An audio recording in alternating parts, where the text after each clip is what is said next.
अस्सलाम वालेकुम व्यूअर्स, मैं हूं समीना पाशा। उम्मीद है आप लोग खैरियत से होंगे। व्यूअर्स, 3 अहम खबरें इस व्लॉग में मैं डिस्कस करूंगी आपके साथ। और ये खबरें हैं, एक तो इमरान खान साहब की सेहत से मुतालिक, और फिर उसके साथ साथ बात करेंगे कि क्या वाक़या पेश आया है फरिया इदरीस साहिबा के साथ, जो कि एक बहुत ही सीजन जर्नलिस्ट है, बहुत डिसेंट खातून है। और उनके साथ क्या हुआ है इस बारे में मैं आपको बताती हूँ डिटेल। और कुछ बात करेंगे कि इमरान खान साहब की जो केसेस के हवाले से बात तो चल रही है, लेकिन इसके साथ साथ जो उनकी तबीयत से मुतालिक खबर आ रही है वो भी आपके साथ शेयर करेंगे। आज के व्लॉग में आपसे रिक्वेस्ट है कि चैनल को सब्सक्राइब कर लें, वीडियो को लाइक और शेयर भी किया करें। अच्छा जी, इमरान खान साहब की सेहत से मुतालिक मैंने पिछले व्लॉग में भी आपको बताया था कि ये कंसर्न्स शो किए जा रहे हैं उनकी फैमिली की तरफ से, उनके लॉयर्स की तरफ से, उनकी पार्टी की तरफ से, कि खुदा न खास्ता उनकी जान को ख़तरा है जेल में। और 2 अटेम्प्ट्स ऑलरेडी उनके ऊपर की जा चुकी हैं उनकी जान लेने के लिए। और अब उन्हें ख़तरा ये है कि अब तो वो बिल्कुल ही, जिसको कहते हैं, दूसरों के रहमो करम पर हैं। ना उनकी अपनी कोई ज़ाती सिक्योरिटी वहाँ पर है, ना कोई अपना ज़ाती नॉलेज वहाँ पर है, ना कोई साथी हैं पास में। तो ऐसी सूरत में यकीनी तौर पर ये देखना पड़ेगा कि जो ये सारी सिचुएशंस हैं, जो सारे कंसर्न्स हैं, इसको एड्रेस किया जा रहा है या नहीं। इसी वजह से हम इस वक्त देख रहे हैं कि एक तशवीश की लहर दौड़ गई है। ख़ास तौर पर जब से जो वकील साहब हैं आफ्ताब बाजवा, उन्होंने आकर ये कहा कि इमरान खान साहब ने उन्हें ये बताया है कि उन्हें जहर दिया जा रहा है। अच्छा, ये बड़ा इंपॉर्टेंट इंसिडेंट है, इसको ज़रा आप ध्यान से सुनिएगा।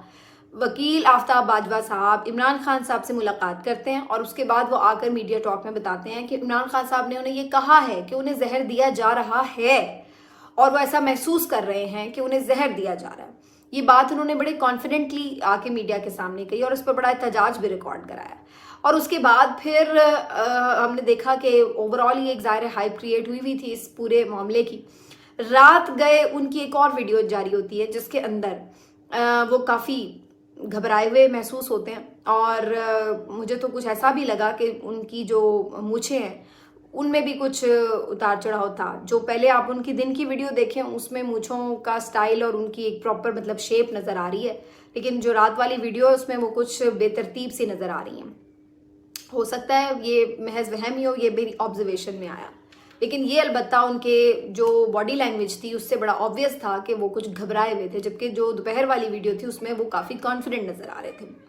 और जो रात वाली वीडियो बाद में जारी होती है उसमें वो कहते हैं कि जनाब उन्हें सुनने में गलती हुई। इमरान खान ने ये नहीं कहा था कि उन्हें जहर दिया जा रहा है, बल्कि इमरान खान ने ये कहा कि उन्हें खदशा है कि उन्हें जहर दिया जा सकता है।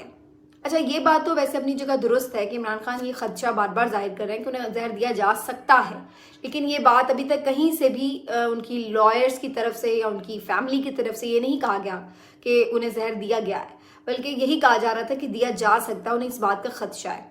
अब यही बात बाद में रात में वकील साहब ने भी की, लेकिन अब इस बात पर हैरानी ज़रूर हो रही थी कि दोपहर में वो कुछ बयान देते हैं और रात को वो कुछ और बयान क्यों दे रहे हैं। क्या इमरान खान ने उनका बयान सुना, और क्या उन्होंने वो बयान सुनकर उन्हें खुद राब्ता करके कहा कि भाई मैंने ये नहीं कहा था, मैंने ये कहा था। तो अचानक से बाजवा साहब को क्या लेटे हुए रेस्ट करते हुए ये ख्याल आया कि नहीं नहीं, इमरान खान ने तो ये अल्फाज कहे थे और मैं ये बोल गया हूँ। तो ये वजाहत देनी ज़रूरी थी कि उन्हें ये खुद ब खुद क्यों एहसास हुआ कि इमरान खान ने ये अल्फाज कहे थे और ये नहीं कहे थे। तो ये एक बात अपनी जगह जो थी वो डिस्कशन में आ रही थी कि उन्होंने रात को बयान क्यों बदला, किसने उन्हें ये इन्फॉर्म किया कि ऐसा नहीं था, उन्होंने तो ये कहा था। क्या उनके वकला की तरफ से किसी ने क्लैरिफाई किया, लेकिन ऐसी क्लैरिफिकेशन बहरहाल नहीं आई। अलबत्ता सुबह आज एक खबर आई जो बड़ी तशवीशनाक थी, और वो ये थी कि इमरान खान साहब की रात को तबीयत ख़राब हो गई जेल में और उनको मैदे में तकलीफ़ हुई। और उसके बाद फिर वहाँ पर जो जेल में मौजूद डॉक्टर्स होते हैं वही वहाँ पर आए और उन्होंने आकर जेल में ही उनका चेकअप किया, और उस चेकअप के बाद उन्हें जेल में ही दवाई दे दी गई। उसके बाद से अब उनकी कंडीशन कैसी है अभी उसके बारे में फर्दर तो नहीं कुछ खबर आ सकी, लेकिन बताया ही जा रहा है कि उन्हें जेल में ट्रीट कर दिया गया है। अब जो पहली खबर थी जेल में जहर दिए जाने के खदशे से मुतालिक, और जब रात गए दूसरी ये खबर आई कि उनकी तबीयत भी ख़राब हुई, तो उसके बाद दोनों खबरों को अगर एक साथ आप मिलाकर देखें तो फिर और सबकी परेशानी में इजाफा हो गया कि कहीं ऐसा तो नहीं कि फिर वाकई जिस खदशे का इजहार किया जा रहा है वही मामला है। और फिर दूसरी बात जाहिर है, लेकिन इसके अलावा भी बात हो सकती है, जनरली भी बाजू का कभी इंसान को फूड पॉइजनिंग हो जाती है या कोई खाया पिया आपको तकलीफ दे जाता है। तो अब वजह तो नहीं, ये हो भी सकती है और ये नहीं भी हो सकती, दोनों ऑप्शंस अपनी जगह मौजूद हैं। लेकिन अब इसका हल क्या है? क्या ये बात को इसी तरह रफा दफा कर दिया जाए और इस बात को इग्नोर कर दिया जाए? जाहिर सी बात है, अगर किसी की जान को खतरा है तो ये बात इस तरह इग्नोर तो नहीं की जा सकती। और जबकि वो खुद इस खदशे का बार बार इजहार कर रहा है और जो हालात वाक़यात हैं वो भी इस खदशे की तरफ इशारा कर रहे हैं। कोई ऐसा तो नहीं कि वो बिल्कुल बेसरोपा किस्म की बात कर रहे हैं जिसका कोई ताल्लुक ही नहीं है। जाहिर सी बात है, इससे पहले हमने देखा है कि उनके ऊपर एक मर्डर अटेम्प्ट हो चुका है, तो इस वजह से उनकी बात में वजन तो महसूस होता है। तो इसका अब आसान और सबसे ज़रूरी हल ये है, देखिए वो इस वक्त रियासत की कस्टडी में, तो ये सारी जो जिम्मेदारी है ये रियासत के ऊपर आती है। अगर खुदा न खास्ता उनको कुछ होता है, उनकी तबीयत ज़्यादा बिगड़ती है, कोई भी और मामला होता है, तो इस सूरत में जो सारा वजन है वो रियासत के ऊपर आ जाएगा और ये बहुत ख़तरनाक सूरत हाल होगी। इसलिए सबसे ज़्यादा ज़रूरी ये बात है कि खुद रियासत को इस चीज़ से, अपने आप को इस इल्ज़ाम से क्लियर करना चाहिए। और इसके लिए सबसे बेस्ट चीज़ ये है कि उन लोगों पर मुश्तमिल बोर्ड बनाया जाए जिसके ऊपर इमरान खान को एतमाद है और वो इस चीज़ को क्लेरिफाई करें कि हाँ जी ऐसी कोई बात नहीं है। चाहे वो शौकत खानम के हों, इमरान खान के कोई ज़ाती मालिज हों, या भले कोई ऐसा गवर्नमेंट हॉस्पिटल जिसके साथ इमरान खान के कोई ज़ाती मालिज को भी अटैच कर दिया जाए और फिर उन दोनों की तसल्ली के साथ ही जो है वो कोई एक रिपोर्ट सामने आ सके जिसके ऊपर दोनों फरीक अपने अपने एतमाद का इजहार कर सकें। तो ये बड़ा ज़रूरी है इस चीज़ को क्लैरिफाई करना। और इसके साथ साथ मेरा ख्याल है इस सिलसिले में अदालत में तो लाजमी तौर पर इनके वकला ये बात करेंगे, अदालत की तरफ से इस पर फौरी ऑर्डर भी आना चाहिए और फिर आगे से ये ज़रूरी है कि उनको घर के खाने की सहूलत फराहम की जा सके ताकि ये मसला हल हो सके आइंदा के लिए भी। लेकिन बहरहाल जी काफ़ी तशवीशनाक खबरें जो हैं वो इमरान खान से मुतालिक आई, जिसकी वजह से सबकी एक परेशानी बड़ी जायज़ सी दिखाई दे रही है। इसके साथ साथ जो एक वाक़या पेश आया है फरिया इदरीस साहिबा के साथ, वो मैंने आपके साथ डिस्कस करना था। फरिया इदरीस साहिबा एक बड़ी डिसेंट खातून है, जनरली भी बड़ी डिसेंट खातून है और एज एन एंकर भी मैं समझती हूँ कि वो बहुत अच्छी एंकर हैं, जो एक मेहनती एंकर भी हैं। और इसके साथ साथ मैंने कभी नहीं देखा कि वो बहुत कोई एक हद से ज़्यादा किसी को कोई सपोर्ट करती हों या किसी की नफ़रत में कोई मुब्तला, ऐसी कोई बात नहीं है। वो बहुत एक मुझे बैलेंस्ड किस्म की हमेशा एंकर महसूस होती हैं। अच्छा, अब उन्होंने जनाब प्रोग्राम किया GNN पे, वो आजकल प्रोग्राम करती हैं, उन्होंने फयाजुल हसन चौहान साहब को प्रोग्राम में इनवाइट किया और फयाजुल हसन चौहान साहब को इनवाइट करने के बाद उन्होंने जो प्रोग्राम का इंट्रो दिया उसमें चौहान साहब के कुछ माजी के क्लिप्स भी चलाए। अब उसमें वो ज़ाहिर है नवाज शरीफ साहब को बहुत बुरा भला कह रहे थे, जिस तरह का उनका हमेशा से ही स्टाइल है चौहान साहब का कि वो बहुत ही बेएहतियाती से गुफ्तगू करते हैं और बहुत ज़्यादा बिलो द बेल्ट भी बाज़ुकात बातें करते हैं और बहुत यानी नागवार गुजरने वाले अल्फाज भी बाज़ुकात इस्तेमाल करते हैं, चाहे वो सियासी मुखालिफिन हों, चाहे वो जर्नलिस्ट हों, चाहे वो कोई मीडिया पर्सनस या उनके कॉलीग्स हों। तो अक्सर ही इस बात की वजह से वो जद में रहे हैं तनकीद के कि उनकी ज़बान अच्छी नहीं है। अब फरिया साहिबा ने उनके माजी के क्लिप सुनवाए और उनका जो हाल ही में कोई बयान था जिसमें उन्होंने तज़किरा किया कि जी नून लीग के साथ बाद में इत्तेहाद हो सकता है, शायद इस किस्म का कोई बयान उनका था, उससे मुतालिक उन्होंने सवाल किया कि ये एक तजाद सा नज़र आता है पार्टी पॉलिसी में कि जो एक आपके अलीम खान साहब हैं वो आके कहते हैं कि हम बिल्कुल इत्तेहाद नहीं करेंगे नून लीग के साथ और हम उनके खिलाफ इलेक्शन लड़ेंगे, जबकि कुछ रहनुमाओं का ऐसा महसूस होता है टिल्ट जैसे वो PMLN के साथ आगे चलने की एक गुंजाइश रखते हों। तो क्या इसमें कोई पार्टी में कन्फ्यूजन है? अब ये एक बहुत ही मुनासिब सा सवाल था। ज़ाहिर है जब एक पार्टी में दो मुख्तलिफ किस्म की बातें होती हैं तो इसके ऊपर मीडिया सवाल करता है कि भाई ये क्या दो राय पाई जा रही हैं, और ये अगर पाई भी जा रही हो तो तब भी ये कोई गलत बात नहीं है। हर पार्टी में मुख्तलिफ किस्म के लोग होते हैं और मुख्तलिफ किस्म के लोग मुख्तलिफ किस्म के नज़रियात रखते हैं।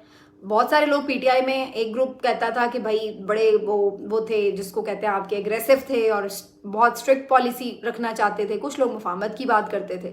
इसी तरह PMLN में भी ये थी बात कि जो शहबाज शरीफ साहब हैं वो हमेशा से आपको पता है मुफाहमत की बात करते हैं। नवाज शरीफ साहब को समझा जाता था, अब तो खैर वो भी उनके भी कसबल निकल गए, लेकिन उनको समझा जाता था कि जी वो कोई लड़ाई करने वाले हैं, मज़ामत की बात करते हैं। तो इसी तरीके से इस्तेकाम पाकिस्तान पार्टी में भी हो सकता है कि कुछ दो किस्म की राय हो कि जी नून लीग के साथ जाना चाहिए या नहीं जाना चाहिए, तो इसमें कोई बुराई नहीं है, पहली बात।